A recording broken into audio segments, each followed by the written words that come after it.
یہ سید سالار مسعود غازی رحمۃ اللہ علیہ کے لشکر کے شہید ہیں۔ یہ 40 شہید ایک ہی کنویں میں دفن کیے گئے تھے۔ جو شہید ہوتا رہا اسے اس کنویں میں ڈال دیا گیا۔ اس طرح یہ کنواں 40 شہیدوں کی قبر بن گیا کہ حضرت امیر خسرو رحمۃ اللہ علیہ آپ کے مزار پر تشریف لائے تھے اور زیارت کر کے آپ سے برکت و فیض حاصل کیا تھا۔ حضرت امیر خسرو نے ایک قصیدہ آپ کی شان میں لکھا تھا۔ آپ کی یہ شان تھی کہ شیر پر سوار ہوتے اور سانپ کو کوڑے کی طرح ہاتھ میں پکڑتے اور شان سے سیر کو نکلتے۔ بڑے بڑے بادشاہ اور حاکم آپ کے سامنے غلاموں کی طرح حاضر ہوتے اور آپ کے آگے گردن کو جھکائے رکھتے۔ آپ وہ صاحب کمال بزرگ ہیں کہ آپ سے ملاقات کرنے حضرت بدیع الدین قطب المدار تشریف لائے تھے۔ اتنا کہتے ہی فیضی کے جسم پر پھوڑے نکل آئے اور وہ زمین پر گر کر مچھلی کی طرح تڑپنے لگا۔ دوستو، آج کی ویڈیو میں ہم مدینۃ الاولیاء بدایوں شریف کے ان بزرگوں کا ذکر کریں گے جن کے بارے میں لوگ بہت کم یا بالکل ہی نہیں جانتے۔ اس سے پہلے بھی ہم بدایوں شریف کے بہت سے بزرگوں پر ویڈیو بنا چکے ہیں، جس میں چھوٹے بڑے سرکار کی ڈاکیومنٹری، ان کی درگاہ کے آس پاس کے مزارات، بدایوں کی 9 مشہور درگاہیں، خانقاہ قادریہ وغیرہ کو کور کر چکے ہیں۔ ان تمام ویڈیوز کے لنک آپ کو آئی بٹن میں مل جائیں گے۔ آج کی اس ویڈیو میں بدایوں شریف کے 9 اور بزرگوں کا ذکر کیا گیا ہے اور ان کے مزار کی لوکیشن بھی بتائی گئی ہے اور ان کا مختصر تذکرہ بھی ہم نے پیش کیا ہے۔ تو اول سے آخر تک اس ویڈیو کو ضرور دیکھیں اور اپنے دوستوں میں بھی اسے ضرور شیئر کر دیں۔ آئیے آج کی ویڈیو کا آغاز کرتے ہیں۔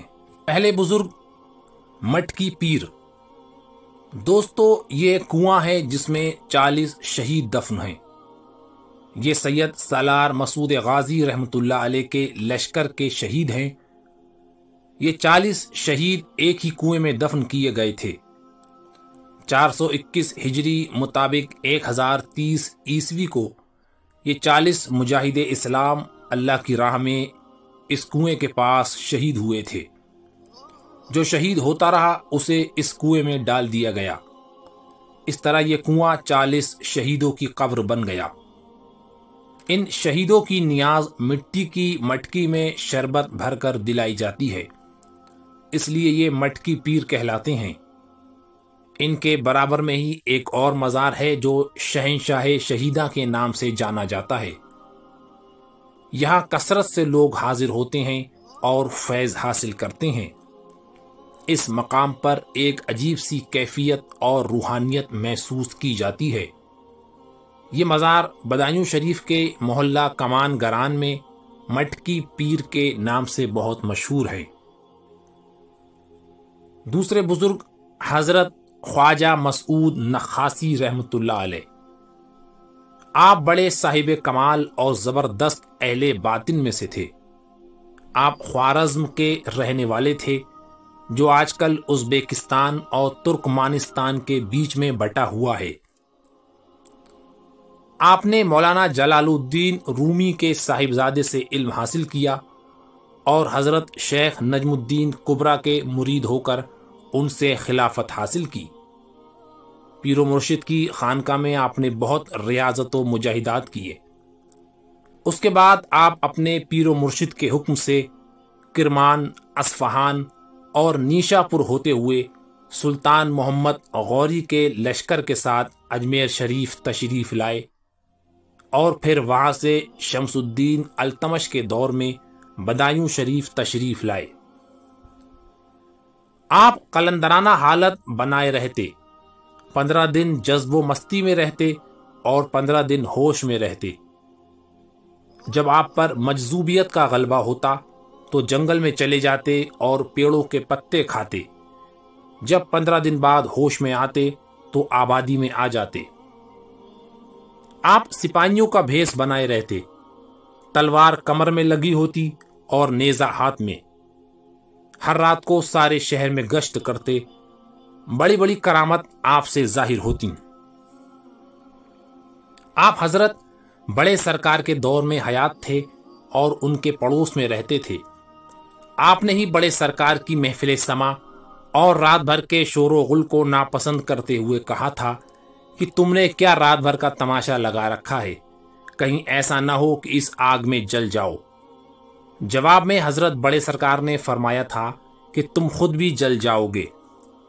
چنانچہ دونوں بزرگوں کا کہنا اس طرح پورا ہوا کہ پہلے بڑے سرکار کی آگ لگنے سے شہادت ہوئی اور اس کے کچھ دنوں بعد ہی خواجہ مسعود نخاسی بھی اپنے الاؤ کی آگ میں گر کر شہید ہو گئے۔ آپ کا وصال 29 ربیع الثانی 633 ہجری مطابق 1236 عیسوی کو ہوا۔ آپ کا مزار شریف جامع مسجد شمسی کے صدر دروازے کے پاس سڑک کنارے ایک کمرے میں مرجع خلائق ہے۔ تیسرے بزرگ حضرت میاں عدن شاہ رحمۃ اللہ علیہ۔ آپ وہ صاحب کمال بزرگ ہیں کہ آپ سے ملاقات کرنے حضرت بدیع الدین قطب المدار تشریف لائے تھے۔ آپ کا اصل نام جان محمد تھا، لیکن آپ میاں عدن شاہ کے نام سے مشہور ہوئے۔ آپ پورب کے رہنے والے تھے، اس لیے پوربی زبان بولتے تھے۔ آپ قصبہ جائز ضلع رائے بریلی میں پیدا ہوئے۔ آپ حضرت شیخ عبدالحق ردولوی رحمۃ اللہ علیہ کے مرید و خلیفہ ہوئے اور انہی کے حکم سے بدایوں شریف تشریف لائے۔ آپ دن بھر عبادت میں مصروف رہتے اور نماز عشاء کے وضو سے نماز فجر ادا کرتے۔ خوراک میں صرف دودھ استعمال کرتے، اس کے سوا کچھ نہ کھاتے پیتے۔ جب آپ دعا کرتے تو ایسے گرم گرم آنسوؤں سے روتے کہ اگر وہ آنسو کسی کے بدن پر گر جاتا تو فوراً وہاں چھالا پڑ جاتا۔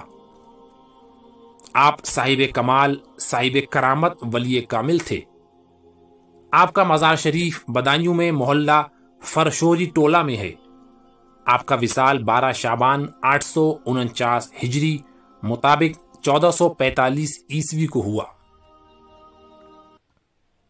چوتھے بزرگ حضرت خواجہ سید الہام اللہ شہید رحمۃ اللہ علیہ۔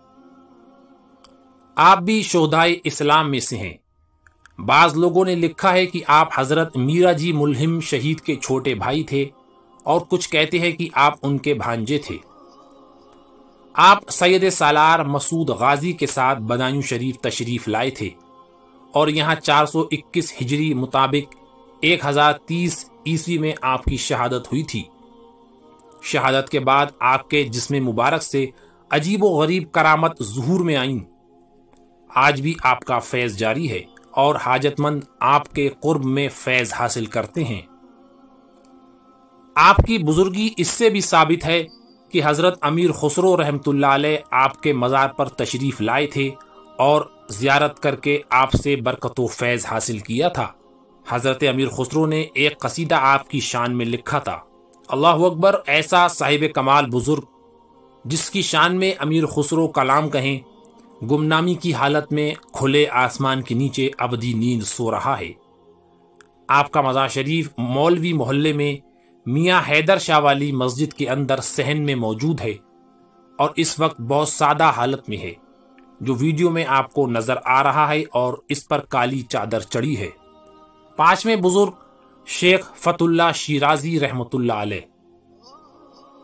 آپ پیر فتو کے نام سے بھی جانے جاتے ہیں۔ آپ شہر شیراز ملک ایران کے رہنے والے تھے، اس لیے شیخ فتح اللہ شیرازی کہلاتے تھے۔ آپ حضرت خواجہ عثمان ہارونی رحمۃ اللہ علیہ کے مرید و خلیفہ اور خواجہ معین الدین چشتی اجمیری رحمۃ اللہ علیہ کے پیر بھائی تھے۔ آپ نجم الدین صغرا رحمۃ اللہ علیہ کے ساتھ ایران سے ہندوستان تشریف لائے اور دہلی ہوتے ہوئے بدایوں شریف تشریف لائے اور یہاں مستقل قیام کیا۔ آپ نے بدایوں کے محلہ پتنگی ٹولہ میں ایک عظیم خانقاہ تعمیر کی اور یہاں سے رشد و ہدایت کا سلسلہ جاری کیا۔ آپ کی کرامت کا شہرہ سن کر بڑے بڑے امیر و رئیس آپ کی خدمت میں حاضر ہوتے اور آپ کی ایک نظر کے طالب ہوتے۔ آپ کی یہ کرامت تھی کہ جس شخص پر آپ کی نظر پڑ جاتی، اس دن دھوپ کی گرمی کا اس پر کوئی اثر نہ ہوتا۔ حاجت مندوں کا ایک ہجوم تھا جو آپ کی خانقاہ میں حاضر رہتا اور آپ سے فیض ظاہری و باطنی حاصل کرتا۔ آپ کی شہادت 621 ہجری مطابق سن 1224 عیسوی کو ہوئی۔ ایک شرابی نے نماز تہجد پڑھتے وقت آپ پر حملہ کیا جس سے آپ کی شہادت ہوئی۔ وہ شرابی بھی بھاگتے ہوئے دیوار سے ٹکرایا اور مر گیا۔ چھٹے بزرگ حضرت مولانا مخدوم عالم سمرقندی رحمۃ اللہ علیہ۔ آپ کا مزار شیخ فتح اللہ شیرازی کے مزار کے سامنے سڑک کے دوسری طرف مسجد کے صحن میں ہے۔ دونوں مزار کے بیچ میں سڑک ہے۔ آپ سمرقند کے رہنے والے تھے اور حضرت خواجہ عبد الخالق گجوانی کے مرید و خلیفہ تھے۔ آپ سلطان شمس الدین التمش کے دور میں بدایوں شریف تشریف لائے۔ آپ عالم و فاضل، مدرس اور اپنے وقت کے کتب تھے۔ آپ کا وصال 27 ذی-القعدہ 630 ہجری مطابق 1233 عیسوی کو ہوا۔ آپ کا مزار محلہ چہمیر میں قاضی رکن الدین کی مسجد کے صحن میں ہے۔ حضرت نظام الدین اولیاء محبوب الہی فرماتے تھے کہ جس کا جنازہ مخدوم عالم سمرقندی اور شیخ فتح اللہ شیرازی کے مزارات کے بیچ والی سڑک سے نکلے گا، اللہ تعالیٰ اسے عذاب نہیں دے گا۔ اس لیے آج بھی جن لوگوں کو یہ بات معلوم ہے وہ اپنے مردوں کے جنازے اسی سڑک سے نکالتے ہیں۔ ساتویں بزرگ سلطان نصیر الدین غازی رحمۃ اللہ علیہ۔ آپ بھی بہت باکمال بزرگ ہیں، اور ہوں بھی کیوں نہ، کیونکہ آپ حضرت خواجہ قطب الدین بختیار کاکی رحمۃ اللہ علیہ کے مرید و خلیفہ ہیں۔ آپ ایران کے بادشاہ تھے، اس کے بعد بادشاہت چھوڑ کر فقیری کا راستہ اختیار کیا اور حضرت خضر علیہ السلام سے بشارت پا کر ہندوستان تشریف لائے اور حضرت خواجہ بختیار کاکی رحمۃ اللہ علیہ کے مرید ہوئے۔ ہم آپ پر ایک مستقل ویڈیو بنا چکے ہیں جو آئی بٹن میں آپ دیکھ سکتے ہیں۔ آپ اپنے پیر و مرشد کے حکم سے بدایوں شریف تشریف لائے۔ آپ کی یہ شان تھی کہ شیر پر سوار ہوتے اور سانپ کو کوڑے کی طرح ہاتھ میں پکڑتے اور شان سے سیر کو نکلتے۔ بڑے بڑے بادشاہ اور حاکم آپ کے سامنے غلاموں کی طرح حاضر ہوتے اور آپ کے آگے گردن کو جھکائے رکھتے۔ آپ کا وصال 621 ہجری مطابق 1224 عیسوی کو ہوا۔ آپ کا مزار شریف محلہ جوگی پورہ میں 6 سڑکہ پر ہے۔ بعد وصال بھی آپ کا فیض روحانی جاری ہے۔ 8ویں بزرگ قاضی کمال الدین جعفری رحمۃ اللہ علیہ۔ آپ ملک شام کے رہنے والے تھے، اپنے وقت کے عالم و فاضل تھے، قصبہ اولا کے قاضی تھے۔ عمر کے آخری حصے میں بدایوں شریف تشریف لائے اور یہاں کے قاضی القضات بنائے گئے۔ آپ شیخ جلال الدین تبریزی رحمۃ اللہ علیہ کے مرید و خلیفہ تھے۔ مرشد کی خاص نگاہ توجہ کی باعث ولایت کے اعلیٰ مقام پر فائز تھے۔ خواجہ نظام الدین اولیاء محبوب الہی آپ کے متعلق فرماتے ہیں کہ قاضی کمال الدین جعفری واصلان حق میں سے تھے۔ آپ کی ملاقات کعبہ شریف میں حضرت خضر علیہ السلام سے ہوئی تھی۔ آپ نے کئی کتابیں بھی تصنیف کی۔ قرآن کریم کی تلاوت آپ کثرت سے کیا کرتے تھے۔ 13 محرم 645 ہجری مطابق 1247 عیسوی کو آپ کا وصال ہوا۔ آپ کا مزار شریف جامع مسجد شمسی میں اتری دروازے کے قریب ایک حریم کے اندر موجود ہے۔ 9ویں بزرگ حضرت ملا عبداللہ عارف باللہ رحمۃ اللہ علیہ۔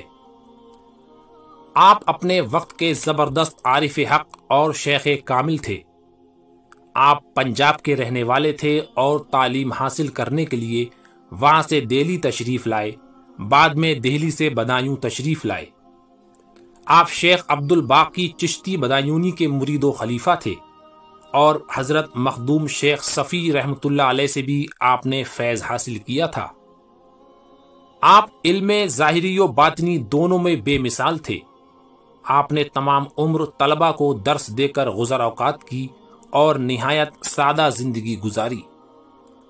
تمام علوم پر آپ کو مہارت حاصل تھی۔ مشہور مورخ ملا عبد القادر بدایونی بھی آپ کے شاگرد تھے۔ آپ